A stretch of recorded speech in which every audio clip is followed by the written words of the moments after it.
Tout le monde a accepté de partir sauf la fameuse tante qui faisait tout pour créer une diversion. C'était même suspect et je me demande si elle s'en rendait compte. Elle a tout fait jusqu'à finalement sa sœur a accepté qu'elle assiste à notre échange. Je ne sais pas si elle pensait pouvoir m'intimider pendant que j'allais parler.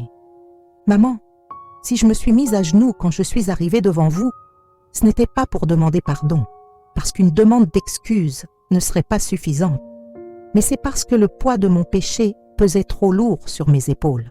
Et si j'en avais la force, je serais de nouveau à genoux devant vous, parce que je me sens mal pour ce que j'ai fait. C'est le Seigneur qui m'envoie vers vous, parce qu'il a décidé d'essuyer vos larmes. Ce qui s'est passé a été commandité depuis le monde des ténèbres par quelqu'un qui enviait l'étoile de vos enfants. Raya, la tante ne m'a pas laissé continuer. Tu viens raconter quoi? Tu viens avec des fausses histoires quand vous, les bordels dehors, qui avez touché à tout au Mboma, avez déjà gâté nos enfants. Tu veux dire quoi maintenant? Ils sont gâtés. Tu vas encore les sauver? Mais laisse-la finir, non? Non, qu'elle s'en aille! Elle est venue remuer le couteau dans la plaie, c'est une sorcière! Mince! La femme voulait encore que les gens viennent me taper? Une colère terrible est montée dans mon cerveau. Ngo Nlend Brigitte Chantal, née le 14 avril 1953, tu es une sorcière et tu as été initiée par ton grand-père Matip François, qui lui-même était connu de tous comme un grand sorcier. Tu as été spécialisée dans les couches nocturnes pour provoquer les fausses couches et la mort subite des nourrissons. Tu es venue dans le royaume parce que les enfants de ta sœur réussissaient et développaient de grands projets, tandis que les tiens étaient des vauriens. Et c'est après ça qu'on m'a désignée pour les séduire et les affecter comme ils le sont. Et c'est là que tu t'es servi de leur étoile pour que tes enfants brillent. Maintenant, tu oses me traiter de sorcière? Le mot sort de ta bouche. Maintenant, je ne suis plus des ténèbres et tu ne me peux rien. Je sers Jésus maintenant et je suis venue tout avouer. Tu seras exposé. La femme m'a regardé comme la télévision. Ensuite, elle a regardé sa sœur qui nous regardait à tour de rôle. Puis, sans crier gare, elle s'est levée et est partie en courant. Sa sœur n'a rien dit, elle n'a même pas voulu entendre la suite. Bref, elle s'est levée et est entrée dans la chambre. 30 minutes, rien. 1 heure, rien. J'étais même déjà mal à l'aise au salon. Je ne savais même pas où étaient les toilettes et comment y arriver. Je voulais me lever pour aller chercher quand je l'ai entendue éclater en sanglots. Elle pleurait amèrement, elle parlait en bassa, mais je n'entendais rien. Son fils, qui habitait avec elle, a accouru. Il est resté avec elle un temps, elle s'est calmée et puis il est ressorti. Maman demande que tu la retrouves dans la chambre. C'était la même chambre où j'avais dormi, donc c'était elle qui était couchée sur le lit. Ma fille, raconte-moi tout depuis le début. Je lui ai raconté une partie de mon entrée dans la sorcellerie, la partie qui concernait ses fils, puis je lui ai dit que j'avais vu Robert.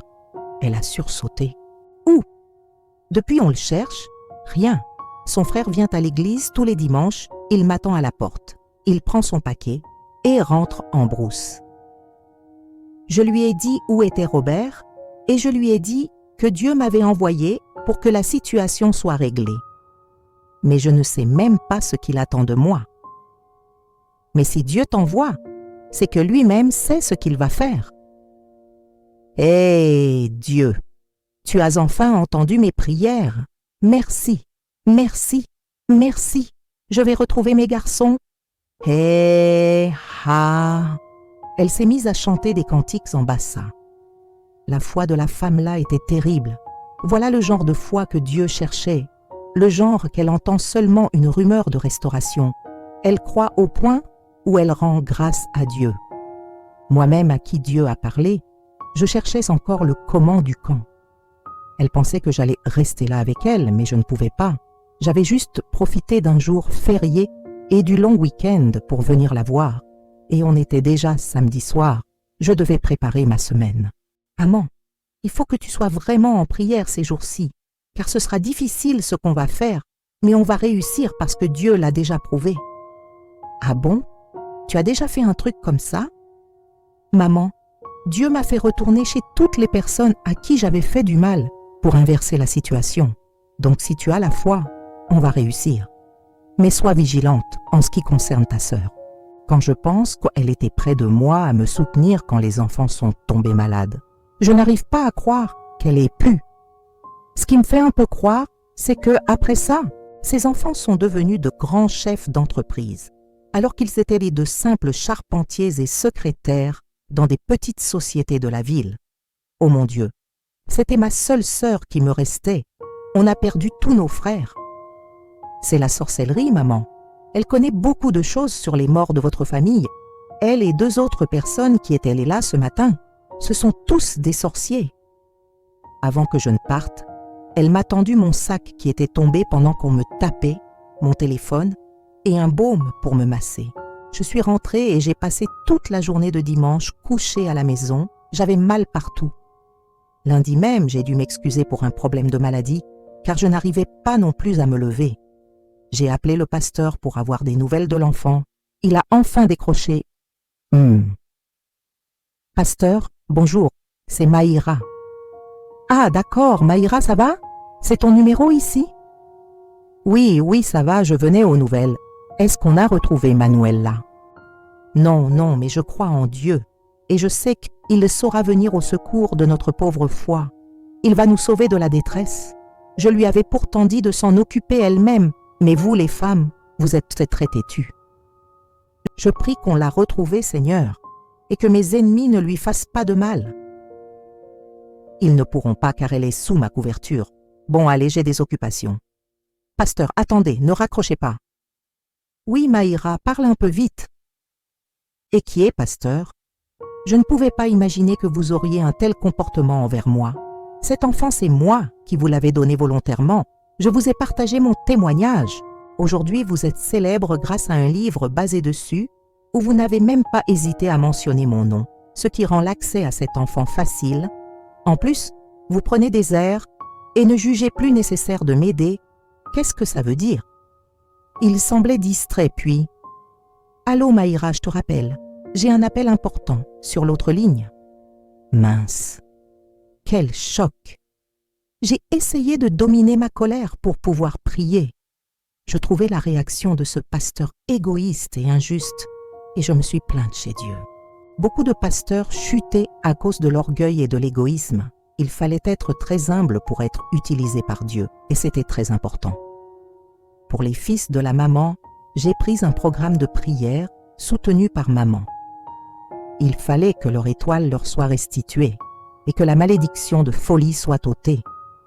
J'ai organisé avec leur maman et elle est venue à Yaoundé avec ses neveux.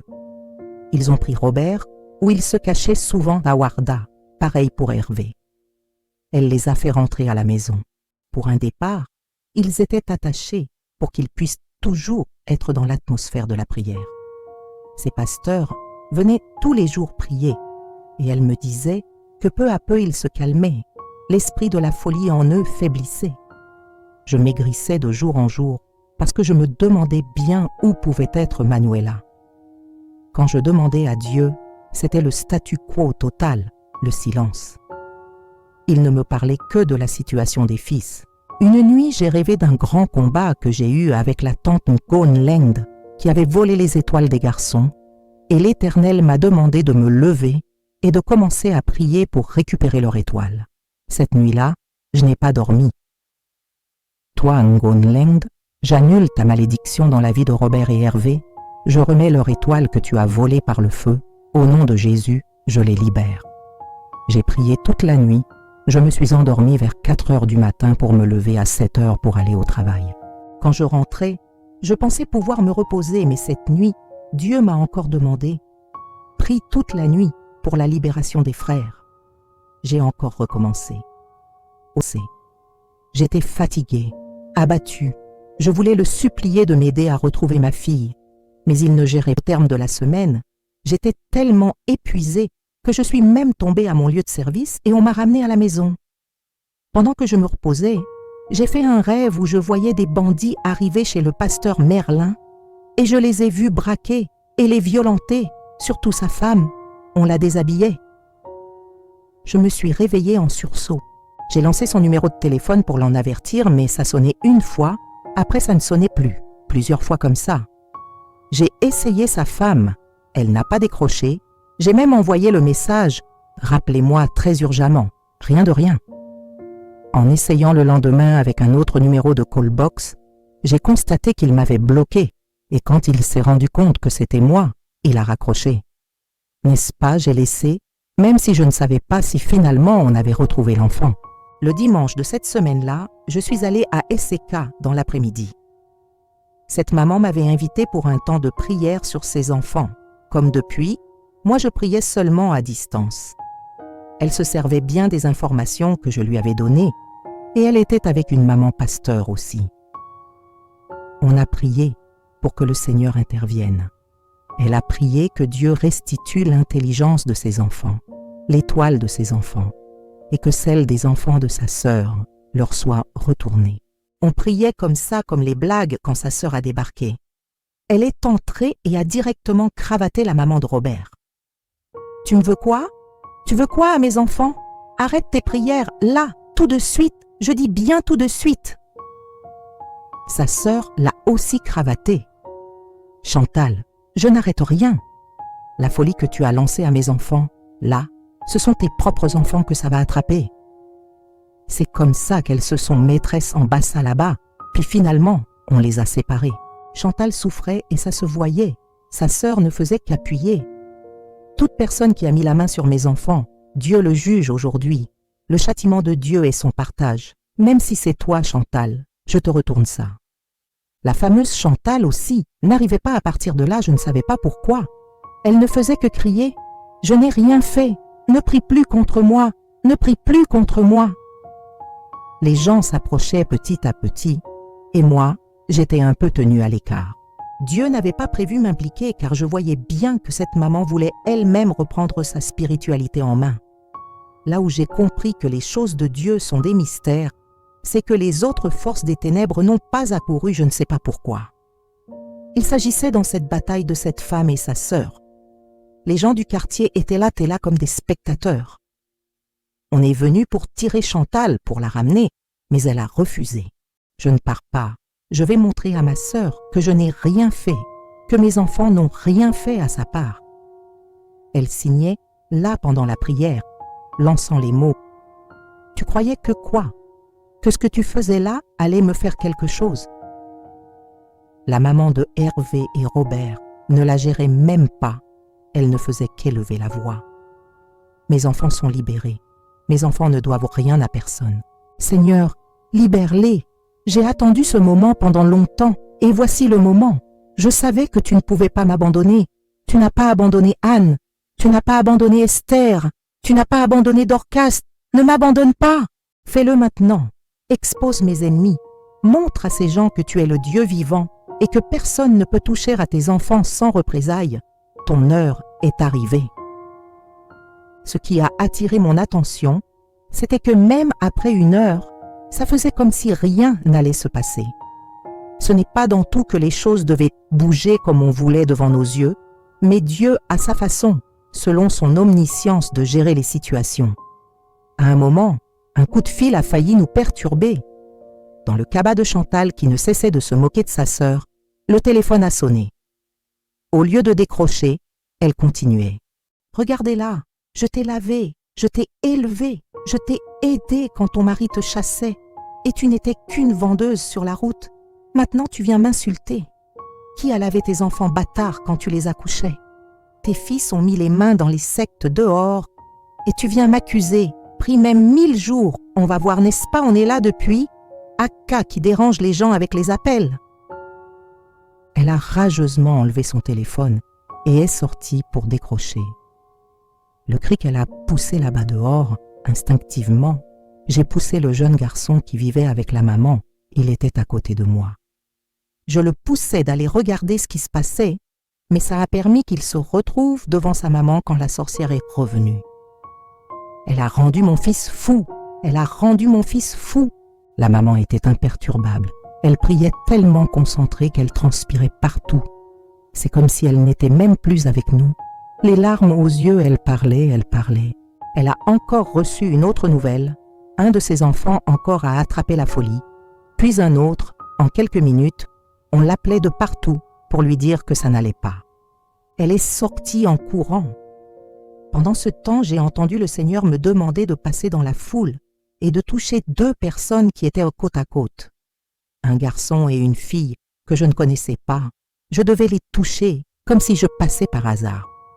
Je suis immédiatement sortie et je les ai touchés. Rien ne s'est passé, mais avec Dieu, il fallait juste obéir.